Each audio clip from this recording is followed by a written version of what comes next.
Kita nganter Ibu Wiwi yang mau stay di hotel karena rumahnya kebanjiran. Viral ya guys ya. Jadi baru-baru ini ada istri wali kota Bekasi itu mengungsi ke hotel. Hotelnya juga disebutin lagi hotelnya hotel apa di saat rumahnya kebanjiran. Apakah ini tepat? Apakah ini nggak tepat? So, selamat datang di Belajar Public Speaking Aida. Jadi, sebagai seorang istri dari pejabat, kan wali kota itu kan pejabat ya, itu secara nggak langsung dia punya peran sebagai pejabat juga, secara nggak langsung ya. Berarti kalau tugas pejabat itu kan mengayomi rakyat, melayani, memberikan servis, karena dia kan digaji negara untuk memberikan servis yang baik untuk rakyat ya. Nah, ketika servis bukan yang diberikan, tapi dia malah memberikan flexing, bisa ke hotel ya, bisa mampu gitu kan, dikala rakyatnya itu lagi susah, maka menurut gua, kita yang melihat bapak kita atau mungkin keluarga kita ya anggap aja deh, kan kalau pejabat itu bapak kita atau mungkin orang yang berkuasa punya kuasa untuk memberikan bantuan, bukan yang membantu tapi malah pergi menikmati sesuatu yang mewah di mana rakyat itu nggak bisa menikmati hal tersebut, pastinya akan memunculkan namanya emosi atau marah. Ya nggak sih? Bener nggak? Gue sih pas ngeliat itu, aduh ini ya untungnya gue nggak terdampak banjir ya sampai ke rumah sih. Cuman kalau gue yang kena banjir, kayaknya gue akan kesel ya ketika melihat seorang yang harusnya bisa memberikan gue bantuan tapi dia malah enak-enakan. ya nggak. So di part ini gue akan membahas evenly dia bisa ya untuk ke hotel. Ya bukan gue ngelarang, bukan. Cuman itu adalah sebuah story yang nggak pas, yang dijadikan sebagai konsumsi publik, apalagi ini bisa mendukung kerjaan kedepannya ya. Takutnya kalau gue sebagai pejabat terus dibenci sama rakyat, ya kan nanti pemilihan berikutnya gue nggak dipilih lagi dong, ya kan? Jadi yang akan gue lakukan adalah memberikan story yang bagus, maybe memberikan story tentang bantuan, memberikan story tentang melayani rakyat, memberikan semangat, memberikan motivasi ya, atau mungkin memberikan bantuan tempat pengungsian ya, kita memberikan pelukan hangat gitu kan. Itu bagus sih menurut gue. Ya, even di si pejabatnya tetap bisa ke hotel, begitu. Itu yang harus dilakukan, itu kalau yang gue lakuin. Ini kalau gue jadi pejabat, karena bisa membranding diri kita itu bisa lebih bagus ya. So, gue mau bahas secara teori ya tentang part ini ya, dimana sudah mencoba berkomunikasi malah blunder, itu bab pertama. Yang kedua, mengapa orang bisa kehilangan empati saat krisis. Kemudian yang ketiga, solusi ya, solusi untuk strategi komunikasi publik yang benar saat krisis. Kemudian pembahasan berikutnya gue akan membahas tentang pemimpin yang gagal versus pemimpin yang sukses ya. Lalu gue akan juga membahas tentang future pacing ya, terus kesimpulan dan hasil akhir dari video ini. Oke, mari kita mulai. Ini merupakan asal muasal kenapa orang bisa emosi pada saat dia lagi susah, tapi dia melihat orang lain tuh senang ya. Ini bab yang pertama nih. Mengapa orang bisa kehilangan empati saat lagi krisis? Ya, jadi orang yang terbiasa dalam kenyamanan itu kadang gagal memahami penderitaan orang lain. Ini dari sudut pandang si pejabat. Ya, kan istri pejabat kayaknya terbiasa enak, nggak susah, ya, duit gampang. Jadi, kalau dia belum pernah susah, terbiasa gampang, akan sulit memahami orang-orang yang susah dan punya penderitaan, gitu. Dan mereka cenderung merasa normal, tapi bagi orang lain ini merupakan kemewahan di tengah penderitaan, gitu. Dan it's not good. Kemudian, ada sebuah pernyataan ya dari ahli dalam komunikasi publik, namanya adalah Daniel Kahneman, ya. Ada yang namanya teori psychological distance. Semakin jauh seseorang dari penderitaan, semakin sulit bagi mereka untuk berempati secara alami. Jadi kalau pejabat itu melakukan evakuasi ke hotel sebagai langkah normal, tapi rakyatnya sebagai pengkhianatan. Nah, ini kita harus ketahui ya. Jadi jangan sampai kita kalau punya kekuasaan atau mungkin punya hal-hal yang baik, ini merupakan alasan kenapa kita nggak boleh flexing-flexing. Ya, bisa menyulut kebencian dari orang-orang luar gitu. Kemudian ada yang namanya juga confirmation bias ya. Confirmation bias. Ketika orang hanya melihat dari sudut pandang mereka sendiri. Ini lo harus tahu ya. Kalau orang itu sering menilai keadaan di luar berdasarkan pengetahuan yang dia punya, berdasarkan apa yang dia rasa. Jadi, kalau dia lagi merasa susah, kecenderungan orang akan pengen ngajak orang lain susah karena dia membutuhkan yang namanya support. Kalau dia melihat ada orang lain senang, maka confirmation bias itu bisa terjadi. Loh, kok gua susah? Dia senang. Wah, ini nggak fair. Begitu. ya. Terus dia kepengennya, loh banjir, ini banjir nih, gue lagi susah nih. Kalau gitu harusnya si pejabat ini ngajakin gue ke hotel juga dong. Itu baru namanya solidaritas itu. Itu baru namanya benar, ya, menurut si rakyat tersebut, ya, karena kan ada yang namanya confirmation bias. Jadi pada akhirnya memang kita harus bermuka dua, guys. Bro, kita harus bermuka dua, belajar pakai topeng supaya tetap bisa kelihatan bagus dan baik, ya. Jangan dikasih lihat hotelnya, tapi kita harus menerapkan strategi komunikasi publik yang benar saat orang lain ada krisis untuk mendapatkan empatinya, kepeduliannya, ya. Langsung aja gue kasih contoh apa yang akan gue lakuin. Kesannya gue kayak jahat banget ya. Cuman ini kan trik ya, trik komunikasi publik ya. Dan I'm sure ya teman-teman yang nonton ini kayaknya sih ya, ini kan materi berat. Terus yang kedua, punya kuota dong. Kemungkinan evenly mengalami musibah banjir di jalan, tapi rumahnya sih harusnya masih ada keamanan dari segi banjir. Jadi ya sudah, nggak apa-apa lah. Gue ngobrol secara persepsi bahwa kalian nggak kebanjiran dan lu nonton video ini nggak langsung ngejanjing gue, wah ini muka dua. Ya, oke ya. Ini dasarnya gue mau share aja. Dasarnya nggak ada niat untuk flexing. Jadi kan ini sebagai pengetahuan untuk kita. One day maybe kita diberikan kepercayaan sebagai pejabat publik atau mungkin seseorang punya kuasa. This is what you need to do, oke?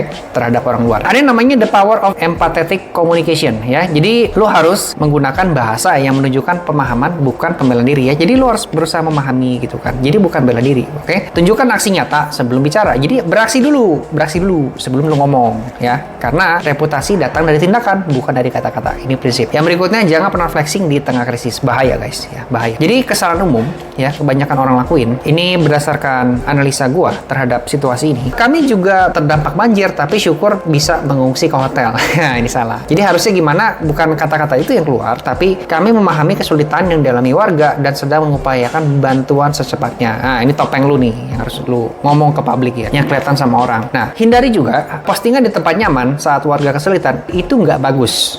Ya, yang harus dilakuin adalah lu berikan postingan, turun langsung, bantu korban, dan komunikasikan tindakan nyata. Itu yang benar, ya. Bukan fokus di pembelaan diri, tapi fokus pada solusi dan aksi nyata. Itulah yang harus dilakukan, ya. Kemudian kita masuk ke dalam yang namanya teknik public communication yang powerful. Pelajari yang namanya crisis communication framework. Kalau lu belum pernah tahu teori ini, ya gue share di video ini ya. Jadi teori ini gue ambil dari Harvard Business Review. Apologize, empathize, and act. Ya, apologize, empathize, and act. Ya, apologize, akui kalau ada kesalahan atau mispersepsi. Nah, ini membuat orang lebih ikhlas untuk menerima kita. Yang kedua, gunakan kalimat yang menunjukkan pemahaman yang bahwa lu mengerti dan berempati terhadap penderitaan rakyat, ya. Gunakan kalimat-kalimat itu. Kemudian jelaskan langkah konkret yang sedang dilakukan. Nah, ini ya, apologize, empathize, and act. Nah, contohnya gimana kalau kita terapkan ke dalam komunikasi publik yang sedang terjadi ya, kalau lu pejabat. Oke, jadi kami nyadar ya kalau banyak warga terdampak banjir. Jadi kami sedang memastikan kalau semua keluarga, termasuk yang ngungsi, bisa mendapatkan bantuan yang layak. Nah, gini cara ngomongnya. Ya, gitu. Nggak ada flexing, nggak ada defensif, dan fokus sama aksinya. Kemudian kita juga harus mempelajari yang namanya teknik reframing. Ubah fokus dari diri sendiri ke rakyat, ya. People don't cares about you. People cares about himself or herself. Ya, jadi ubah fokusnya. Jadi bukan ke diri lu, tapi ke rakyat. Ya, daripada berkata kami juga mengalami kesulitan, ya lebih baik lu ngomong kami fokus membantu warga yang terdampak, ya, daripada lu ngomong aduh kami harus pindah nih ke hotel karena keadaan lagi sulit ya. Jadi lebih baik lu ngomongnya adalah kami memastikan semua warga mendapatkan tempat yang lebih aman. Ini menggeser komunikasinya ke arah rakyat, bukan ke diri lu sendiri, ya. People don't care about you, oke? Ganti kata-kata aja ke rakyat, itu ke orang lain. Ketika orang lain dianggap penting, kita peduli sama mereka, barulah mereka memberikan value atau feedback kepada kita. Itu yang disebut dengan giver's gain, ya. Ini prinsipnya. Karena publik nggak peduli dengan kesulitan pribadimu, ya, saat mereka sendiri sedang menderita. Who cares? Lagi susah kok. Nah, sekarang kita masuk ke dalam bab pemimpin yang gagal versus pemimpin yang sukses. Ya, seperti apa sih? Jadi teman-teman, kalau kita mau menjadi seorang pemimpin yang sukses, ini ada part-part yang mau gue jelasin. Oke, nah langsung aja kita bahas ya. Jadi pemimpin yang gagal saat krisis itu malah self-center. Kayak gimana sih? Misalnya saat pandemi ada pejabat liburan ke luar negeri sambil berkata, saya juga butuh istirahat. Astaga. Jangan lakukan hal demikian ya. Kalau lagi liburan, jadikan itu sebagai dokumentasi pribadi aja. Atau mungkin lu tergerak ya, pengen nge-share lah gitu di story gitu ya. Tapi kan nggak semua publik bisa nerima dong lu punya story kan yang sedang menikmati kesenangan atau mungkin keadaan surga tersebut kan. Maka yang lu harus lakuin adalah bikinlah close friend ya. Close friend, ingat. Ya, jadi hanya circle lu aja yang bisa ngelihat ketika lu sedang menikmati liburan ya. Ingat, nggak semua orang bisa terima keadaan lu yang lagi happy, tapi lu juga pengen share happiness nih. Ya sudah, bikinlah close friend. Oke? Hati-hati, efek terhadap publik yang bisa marah, kepercayaan bisa hancur ya.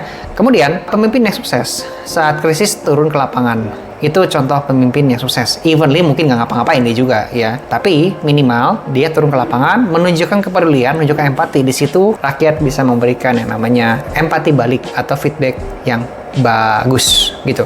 Kita kasih contoh aja, misalnya Presiden Joko Widodo saat banjir di Jakarta, dia turun langsung dan berbicara dengan warga, nggak ngeluh sama sekali ya. Akibatnya apa? Menjadi 2 periode ya, kredibilitasnya naik, rakyatnya merasa diperhatikan.